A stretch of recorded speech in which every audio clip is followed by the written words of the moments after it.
Hola. Bueno, hoy voy a leer el primer capítulo de un libro que también trata sobre la educación, de un autor que a mí me encanta, que se llama Daniel Pennac. Voy a leer la contratapa para entender un poco. Igual digo siempre, voy a leer el primer capítulo, o sea que es por el placer de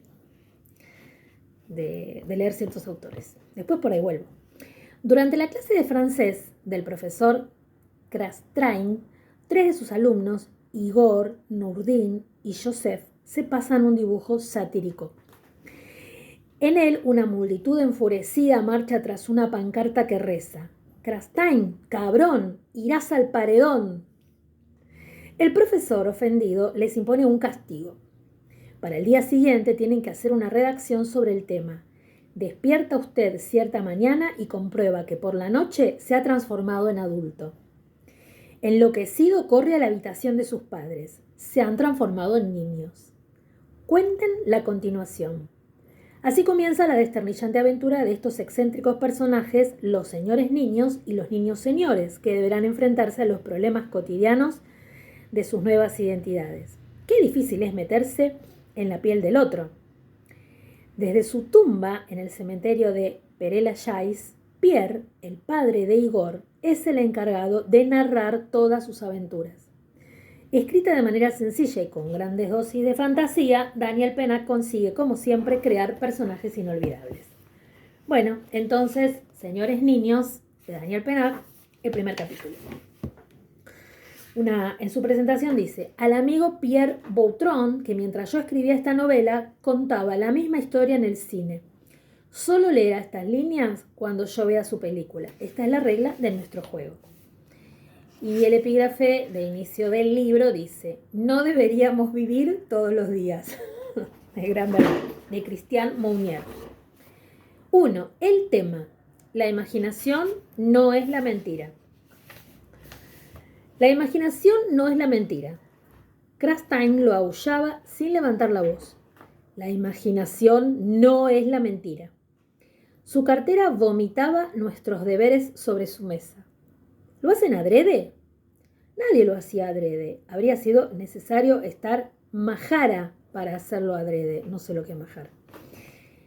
¿Cuántas veces tendré que repetírselo? 30 años más tarde seguía repitiéndolo. La imaginación no es la mentira. Durante esos 30 años, el ganado se había renovado 30 veces. Algunos alumnos eran los hijos de sus primeros alumnos. Los nietos estaban en prensa. Pero la fórmula de Krastein, por su parte, no había cambiado. La imaginación no es la mentira. Y Krastein no había envejecido. No lo que se llama envejecer, no ese derrumbarse de la carne en torno a un pesar de juventud, ni esa calcificación del corazón en nombre del realismo. No ese tipo de envejecimiento. Seguía siendo el mismo, sencillamente, sin edad, desde el principio. Tal vez fuese eso lo que acojonaba a las generaciones. Krastein procedía de la eternidad. ¿Qué edad dirías que tiene? Buena pregunta. ¿Qué edad podía tener aquel profe inoxidable que transformaba desde siempre a sus alumnos en estatuas de sal? No se le veía entrar en clase. Le aguardaban, no había llegado aún. Levantaban la cabeza y solo le veían a él, el mismo traje desde siempre, la misma mancha violeta bajo la pinza del bolígrafo, el mismo esparadrapo en la patilla derecha de sus gafas, y tan pálido que solo se veían sus rasgos, un contorno de caricatura. La imaginación no es la mentira. Oh, aquella voz de tiza. Su vieja cartera soltó un chorro de deberes sobre la mesa. ¿Lo hacen adrede? Esta vez, como todas las demás, eligió un deber al azar. Señorita Fontange. Qué alivio el de todos al oír el nombre de otro, y la agonía de Isabel Fontange cuando estalló su nombre. Sí, usted, Fontange. Siempre me he preguntado cómo un pedagogo de edad madura podía llamar por su apellido a un pequeño mastuerzo de 12 años y 3 meses cuyos pies tienen aún el peso de la infancia. En serio, intentemos imaginarlo. Una mujer o un hombre hechos y derechos despiertan cada mañana, se cepillan unos dientes de encías encogidas, comprueban la caída de un seno, la flacidez de una papada, abren una carta de Hacienda, Sienten una punzada de niño incomprendido ante la jerigonza combinatoria de la administración. Dejan la respuesta para mañana. Toman su cartera de profe. Se zambullen en el metro con un resto de tostada en la boca y media hora más tarde miran de arriba abajo una chiquilla de 12 años y 3 meses. La estoy escuchando, Fontange, levantando la hoja con la punta de los dedos como si fuera un resto de bayeta. La estoy escuchando. ¿Qué significa esa historia de abuela de alquiler cuyo bebé se convierte en la hermana de su hija, que se convierte a su vez en la madre de su madre? Nadie se ríe. La estoy escuchando, Fontange, pero no la oigo. Por fin la chiquilla balbucea. Estaba en el periódico. Precisamente lo que no debía decir. ¿Pero qué debía decir? ¡Ah, caramba! Cuando les pido que imaginen la familia ideal, ¿copia usted de los periódicos? Imaginen la familia ideal era el tema del trabajo, sí. Que los alumnos recordaran. Crastein siempre había puesto temas sobre la familia o la infancia. Una de esas manías de profesor que se convierten en leyenda. Los periódicos, Fontange, y estalló la cólera. La verdad no está en los periódicos. La verdad no está en su aparato de televisión. La verdad no está ni siquiera en lo que se dice a su alrededor. La enseñanza remachada, el clavo pedagógico. La verdad no procede de parte alguna. La verdad nunca será distribuida en sus buzones. Con aquella voz de tiza que hace chirriar los oídos. La verdad no es un débito. La verdad es una conquista, siempre. Al pie de la letra nos lo soltaba 30 años antes. No es que fuera falso, pero ¿qué podíamos comprender nosotros? Todavía hoy, ante esa clase de oídos demasiado tiernos, es una verdad fuera de alcance. ¿Y usted, Gracián? Gracián levanta una cabeza de buey. Esto no es una descripción suya, Gracián, es cualquier cosa. Y no es una familia a su alrededor, es cualquier cosa. Gracián hace muy bien el buey, con los ojos húmedos y todo. No ponga su cabeza de buey. Dejemos el resto, la entrega de los deberes por orden decreciente de notas y acompañada de comentarios. Gracien, inepto. Ousedín, grotesco. Marcelín, pura basofia. Bandón, mentira.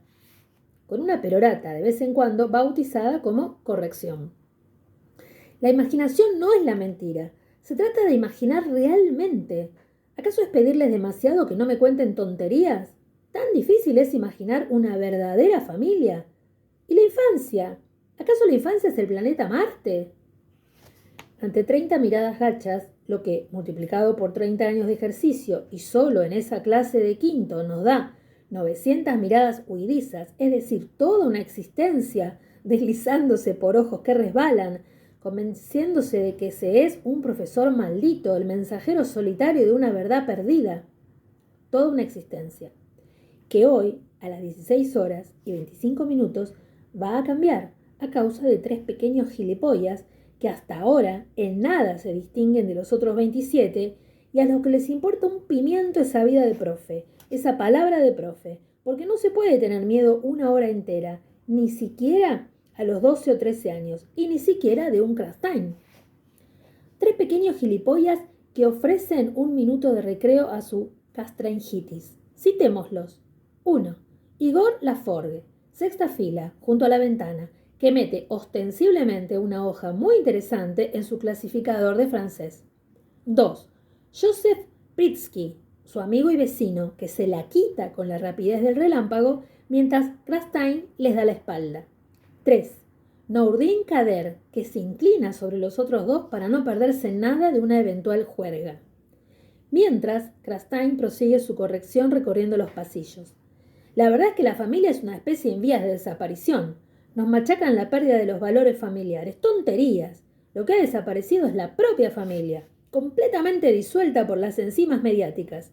La televisión fabrica generación espontánea y ustedes son el desastroso producto de esa manufactura. Igor. Joseph, no me jodas, devuélvemelo, mierda. Nourdin. ¿Qué es? Déjamelo ver, Joseph. Joseph. ¿Lo has hecho tú, Igor?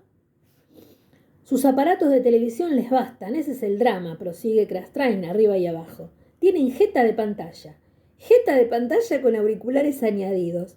No les pido nada del otro jueves, a fin de cuentas. Les pido que se desconecten durante unas horas e inventen lo real.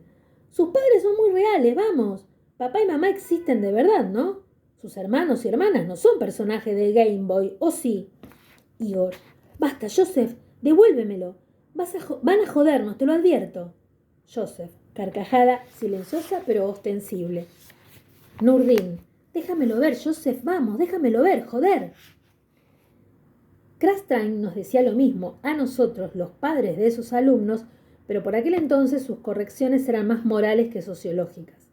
A su modo de ver, éramos unos macacos que no merecíamos nuestras familias, sencillamente, y nuestros padres echaban los higadillos por unos ingratos que ni siquiera eran capaces de dar testimonio de su sacrificio en la más modesta redacción. Su indignación era tan fuerte que su voz se quebraba, a veces casi en un sollozo. Callaba de pronto. Hubiérase dicho que recuperaba fuerzas para canalizar todas las lágrimas de una existencia. La clase contenía el aliento. Al terror que nos inspiraba, los glaciales furores de aquel hombre se añadía entonces una desesperación que nos perseguía al salir de clase, que alimentaba nuestras peores pesadillas, hasta el punto de despertarme por la noche como si hubiera tenido que vivir esa vida en vez de la mía.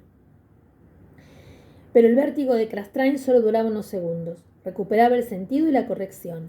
Bifurcaba, sin grandes alaracas, cogiéndonos desprevenidos. También lo hizo aquel día, a las 16 horas y 25 minutos exactamente. Tengo curiosidad por saber.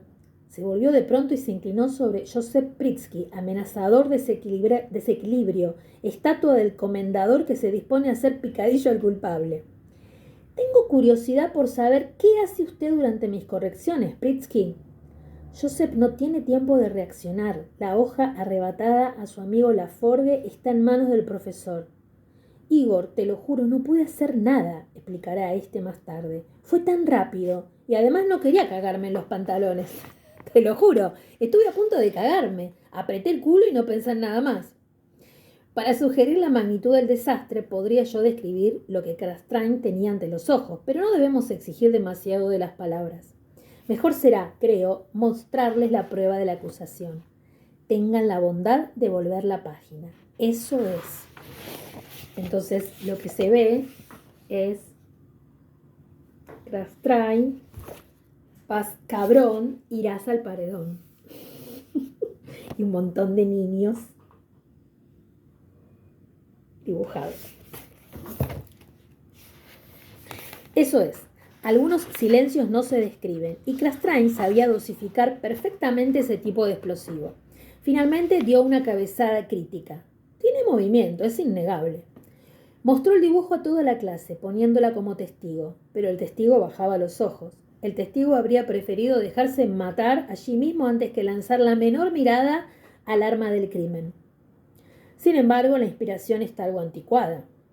Krastein volvía ahora a su mesa, doblando pensativamente el dibujo. Pritsky, tenga la bondad de tomar su agenda y anotar, para el lunes próximo, una pequeña conversación con su señor padre. Otra de aquellas expresiones que olían a naftalina. Aunque la familia hubiera muerto mucho tiempo atrás, nadie podía, al parecer, con su señor padre. Será un placer entregarle personalmente su deber de neo-post-mayo del 68, algo retrasado. Y entonces entró en escena Igor Laforgue. Sin moverse de su sitio, sin aparente emoción, declaró: «El dibujo es mío, señor». Krastein posó en Laforgue unos ojos incrédulos y el silencio se añadió al silencio. «El dibujo es mío», insistió Igor. Krastein esbozó una sonrisa compasiva.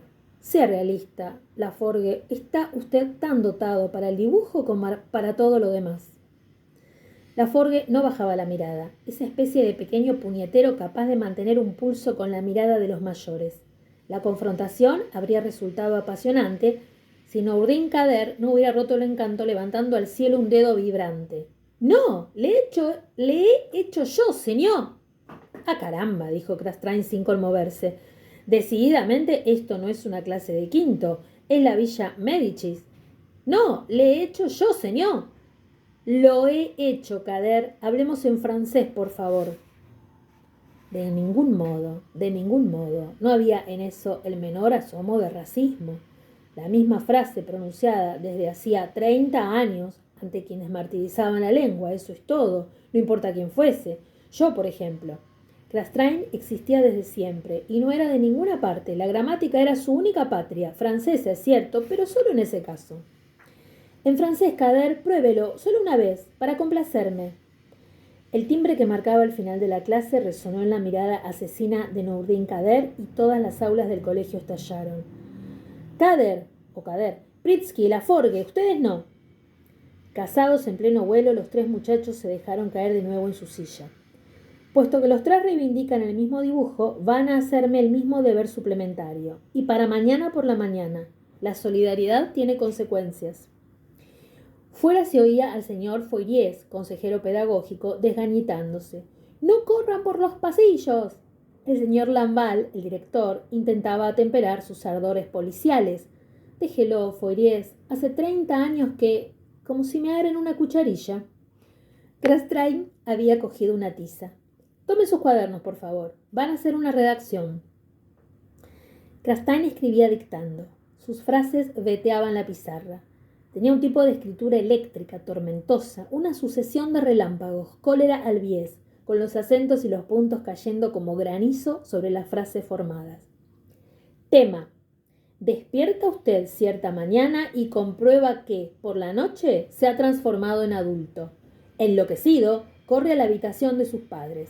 Se han transformado en niños. Cuenten la continuación. Crastrain se dio la vuelta. Y digo la continuación, lo que sucede después. Joseph Pritsky se atrevió a preguntar: ¿qué edad tienen los niños, señor? Crastrain estaba cerrando su cartera. De 5 a 7 años, no más. Nourdin, ¿y si no tienen padres? ¿Quién se transforma en niño? Crastrain, el adulto más cercano. Como siempre en las escenas cruciales, Crastrain se dio la vuelta al llegar a la puerta con la mirada aguda señalando con el dedo. Y nada de soluciones fáciles, por favor. No es un sueño, ni hay marcianos, ni es la broma de un hada, es la realidad. Ustedes, adultos, y sus padres pequeños. ¿Entendido? Para mañana a las 8. Y no lo olviden, la imaginación no es la mentira. Crastrain hizo mutis, con aquel modo tan suyo de salir como si desapareciera. El primero en reaccionar fue Nourdin Kader. Se echó la mochila a la espalda y salió corriendo del aula. Laforgue le detuvo cuando iba a cruzar la puerta. —¡Nourdin! ¿Qué? ¿Por qué has dicho que el dibujo era tuyo? Nourdin enarcó las cejas. —Me integro. Bueno, capítulo 1, por ahí otro día seguimos, de Señores Niños, Daniel Pennac, para mi amiga docente, que seguramente no hacía estas cosas en el aula de ninguna manera, y para todos.